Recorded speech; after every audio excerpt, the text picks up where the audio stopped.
Hey everybody, Mountain Dew Mania here, and we are back, and our Lady Antoinette has finally chased down Poirot, who was getting on the train to Calais, and there seems to be a problem. Let's find out. What is your name? Pierre Michel, mademoiselle. I've seen your name on reports. Your record with the company is excellent. Thank you, mademoiselle Marceau. I always strive to do my very best for my passengers. Uh-huh. Then strive now, Michel. Yeah, let's drive now, Perhaps Michelle. monsieur could sit up in the salon car for the beginning of this journey? No, I don't think so. We must find a room for Monsieur Poirot. Mademoiselle, if I could construct an additional compartment, I would. Okay, you don't have Let to be me see snotty. your passenger manifest, please. Yeah, let's see I the have an manifest. extra plan of the Calais coach with all the passengers listed. Take it by all means. Mm-hmm, I will. Give me the list. Give me that. As you can see, every room is filled. There are extra beds. Only two. In Mr. McQueen's room, but he has paid for a single. And Miss Olsen's room, but I hardly think Monsieur Poirot. No, merci. I would not think of it. Uh-uh. Of course. Please give Monsieur Poirot room 16. Yeah. It is taken, mademoiselle. What? But number 16 is always kept in reserve for such emergencies. Nevertheless, tonight it is occupied by an American gentleman, a Monsieur Hardman. He does not sound like someone to be trifled with. We don't care. Good day, Monsieur.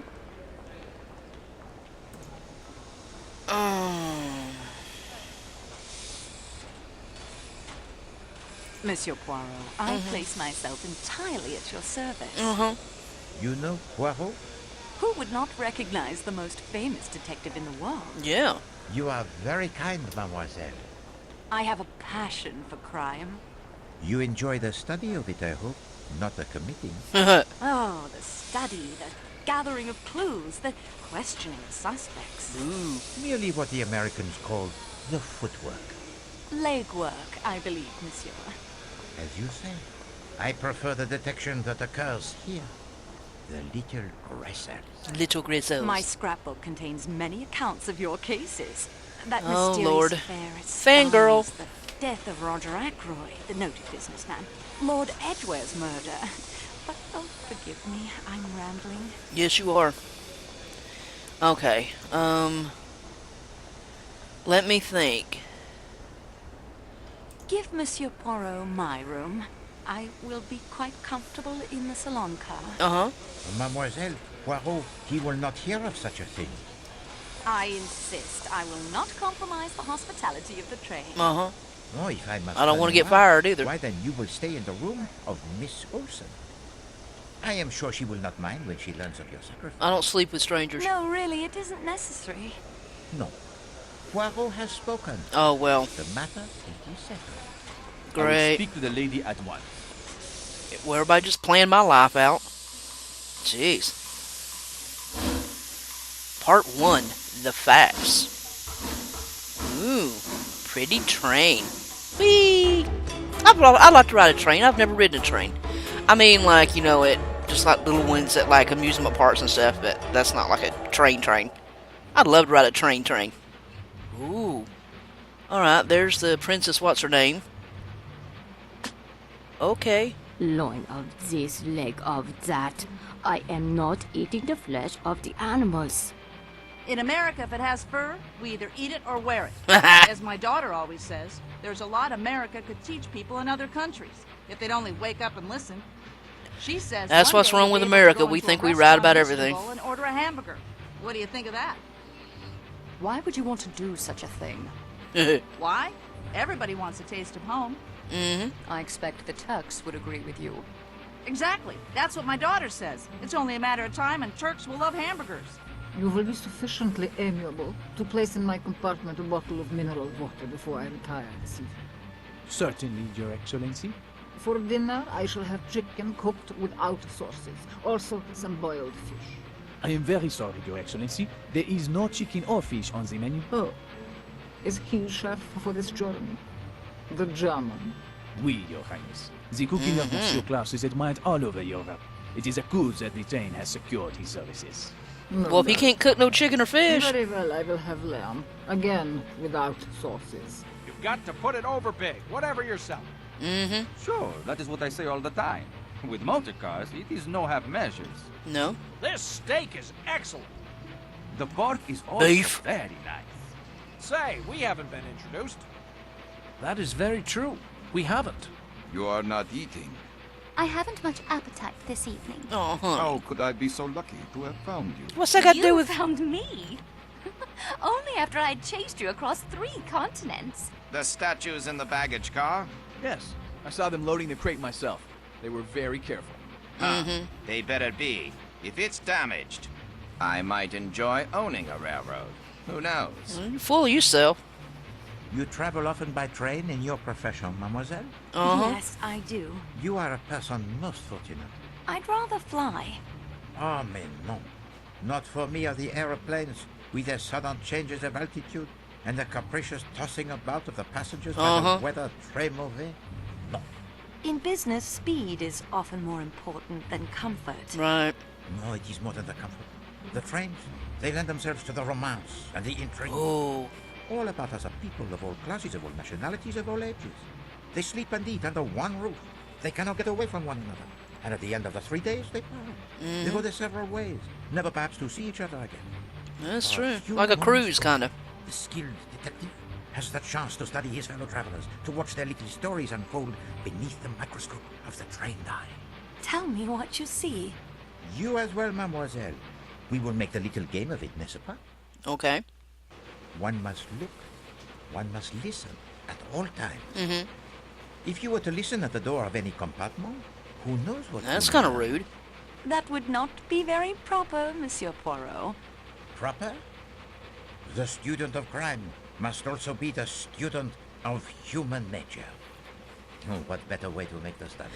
Facing the end. Sorry, I had to sneeze there. She might have missed something. He sits with his back to most and is only observed upon entering. Start with the table farthest away. The 3 ladies.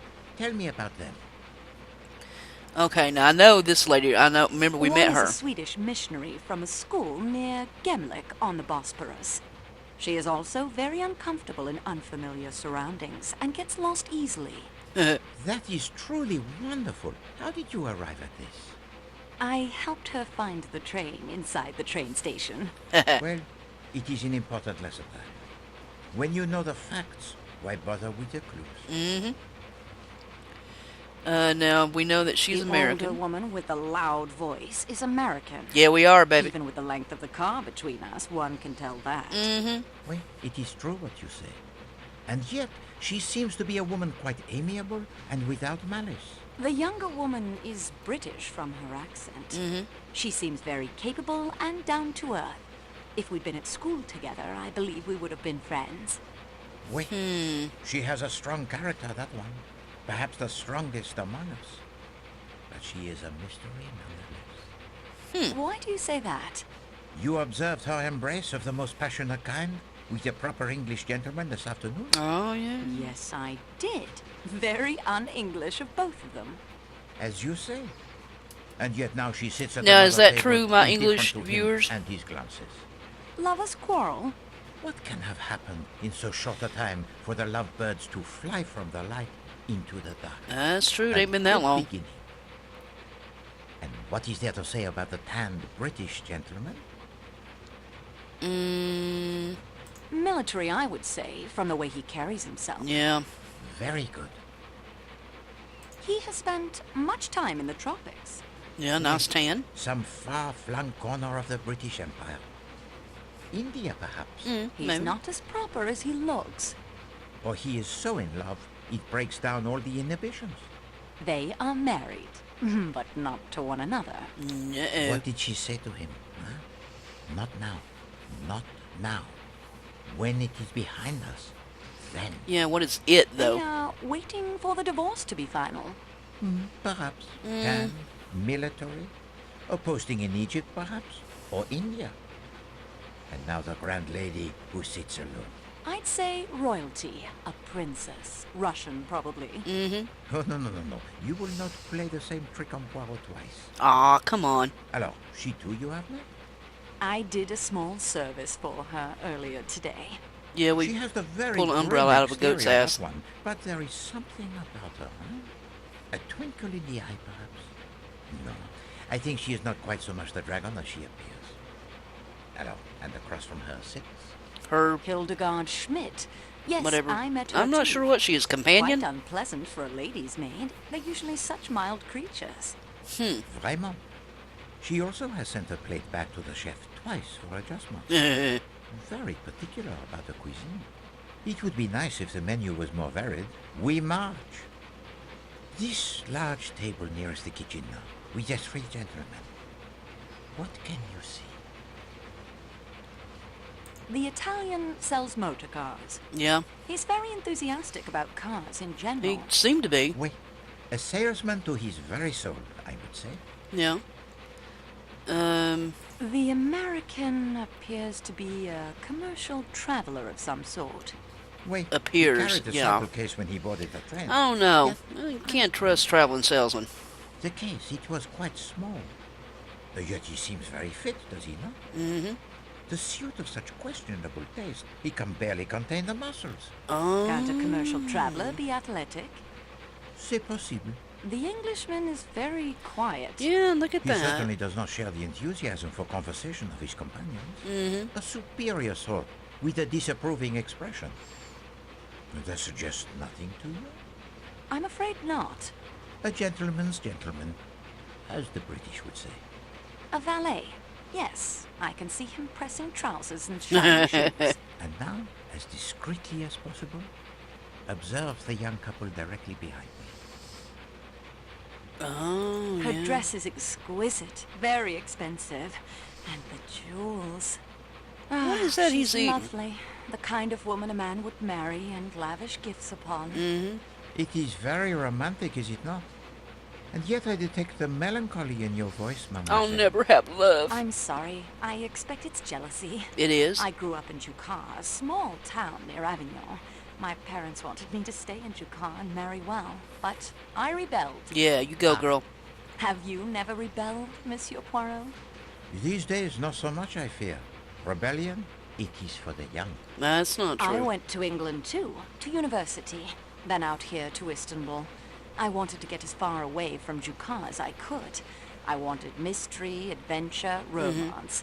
I became a clerk. No mystery, no adventure, and certainly no time for romance. No, lost love. Poirot is not so much the expert on romance. Yet mystery and adventure may be closer than you think. The man is very handsome, aristocratic. Mm. He dresses as an Englishman, but his accent is Hungarian, I think. Oui, a diplomat, I believe, fiercely in love. Oh, love. Fiercely. The man who makes the unwanted advances to his young wife would suffer for it. Uh-oh. And now, to the last table, where the older gentleman has been glancing this way throughout dinner. Ah, yes, the jerk. The older man's name is Ratchet, an American. Very coarse and brutish, despite the fine clothes and table manners. He forced his attentions on me in the bazaar today. Yeah, he did. I think he's been trying to renew the attempt all through dinner. He keeps looking this way. Most would see the smiling round face with the pink cheeks and the brilliantly white teeth that are false and say, there sits a benevolent personality indeed. There is no smile in his eyes. No, there is a dark fever in them. Not a benevolent man, not a nice man at all. And forgive me, mademoiselle, but I do not think that he has been watching Dark you. fever. Poirot is the unfortunate victim of his interest this evening. The younger American man is named Hector something. I like him. He seems very open and pleasant. Don't trust him, He's girl. Mr. Ratchet's secretary, I believe. But I don't think he's very happy in the position. Perhaps an acquaintance worth cultivating for an attractive young lady traveling alone? Uh-oh. Monsieur Poirot, I would never be so forward. Be forward, girl. Oh, but it is 1934, mademoiselle. Yeah. Young ladies Party are like it's forward. 1934. Even those from Juka? Hector, I'm not having dessert. I thought I might try the... You go get started on those letters I dictated. Yeah, you can't be eating no food. But I... Yes, sir. I think I have the pleasure of speaking to Monsieur Hercule Poirot. You have been correctly informed, monsieur. My name's Ratchet. In my country, we come to the point quickly. We do? Mr. Poirot, I want you to take on a job for me. It means big money. Big money. Oh, good for you. I'm a rich man. Mm-hmm. Rich men have enemies. I have an enemy. Only one enemy? Just what do you mean by that? Monsieur, in my experience, when a man he is in a position to have, as you say, the enemies, then it does not usually resolve itself into one enemy alone. I appreciate your point. Enemy or enemies, it doesn't matter. What matters is my safety. My life has been threatened, Monsieur Poirot. I'm used to taking pretty good care of myself. I'm not the kind of man to be caught napping. But you'll be extra insurance. I regret, monsieur. I cannot oblige you. Name your price. Ooh. I have been very fortunate in my profession, monsieur. I have made enough money to satisfy both my needs and my caprices. I guess that means wants. Interest me. What's wrong with my proposition? If you will forgive me for being personal, I do not like your face. You tell him, Poirot. Yeah, what are you going to say to that, girl? Well...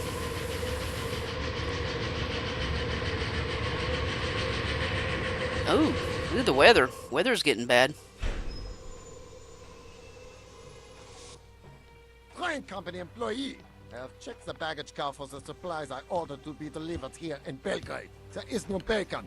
Okay, my I will not God. make a breakfast tomorrow without the bacon. My reputation is at stake. Good Find Lord. me my bacon, or I leave the train here and you can cook all the meals yourself. Train company employee? I suppose it wouldn't hurt to look around. Oh, good Lord. Well, that was just rude. Belgrade. This will be a brief stop to take on supplies, mail, and to add the Athens-Paris coach. There will be few, if any, passengers in this weather. Okay, guys, I guess we're going to cut it here. Well, looks like we're on our way. We've met everybody that's on the train, all the passengers that are on the train.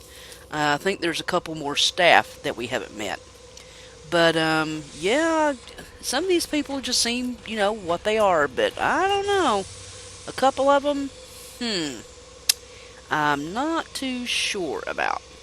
So, we will wrap this up here for now, and I hope you enjoyed getting to know the people on the train to Calais.